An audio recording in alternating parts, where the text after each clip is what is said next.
As you guys know, I am a Manchester United fan.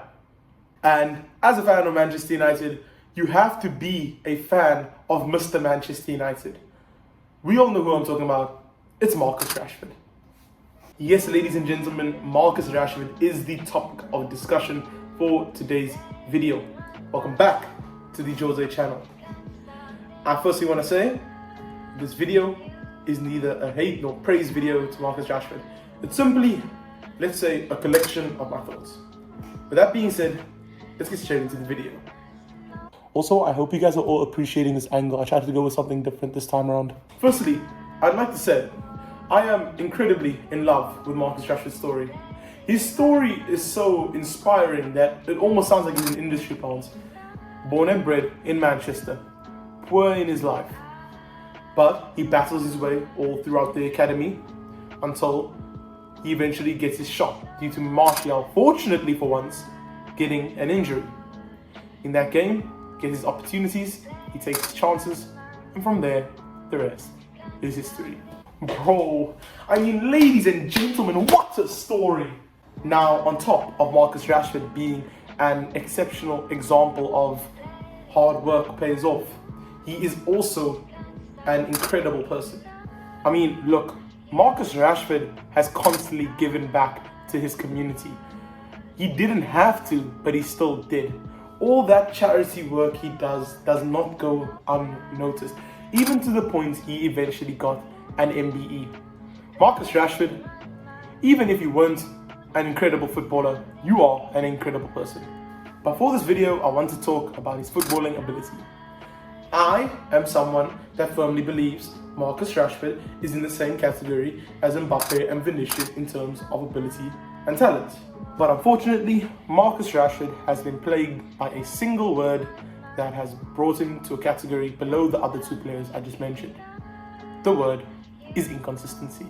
Now, if you asked me to describe Marcus Rashford in 3 words, it would be pace, power, and inconsistency. I am not joking. You see, Marcus Rashford is in an interesting position where he is so consistently inconsistent that people can't actually tell whether he's good.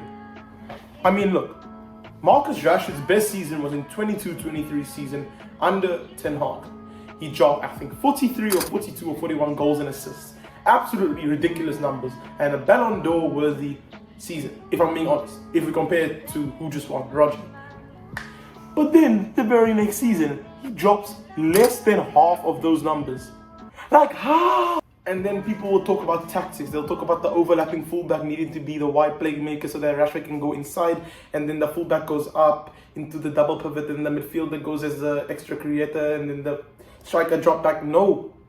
I'm sorry, that was my attempt at a Pep impression. I tried it though, I tried.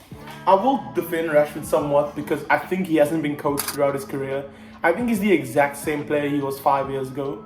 But the thing is, the player he was 5 years ago is still on a Salah level. I genuinely believe that. So the coaches really just haven't done much, but neither has Marcus Rashford.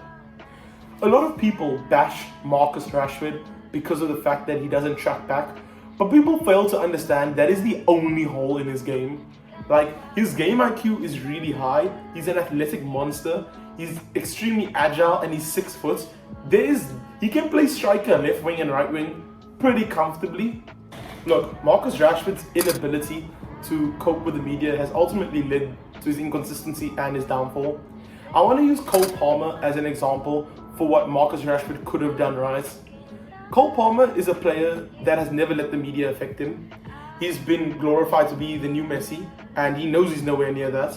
What he did was basically nullify everything the media does. He basically says, I'm taking everything on a game-to-game basis. I'm not worried about performing like how I performed last season, and he vocalized it. Marcus Rashford never did this. Do I think Marcus Rashford should have achieved more in a United shirt? Yes. Do I think we can still get more out of Marcus Rashford? Yes. Do I think Amorim can unlock him? Maybe. It's going to be interesting to see how Ruben Amorim manages Manchester United, mainly because he doesn't actually use wide playmakers. He uses wingbacks that are used as wingers, but the wing backs need really good work rates, which Marcus Rashford doesn't have. So I don't think he can play wing back. And I also don't think he'll play as the number 10. So will he now be adopted more centrally? Very interesting to think about. But with that being said, honestly, I've recorded this so much that I'm actually kind of tired of talking about Marcus Rashford. I probably could have talked a bit longer, but I just can't be bothered. So I'm going to end the video. Follow me on Twitch at Jose. Follow me on Twitter at Jose. And I'll see you guys all in the next video. Have a good rest of your day. Peace out.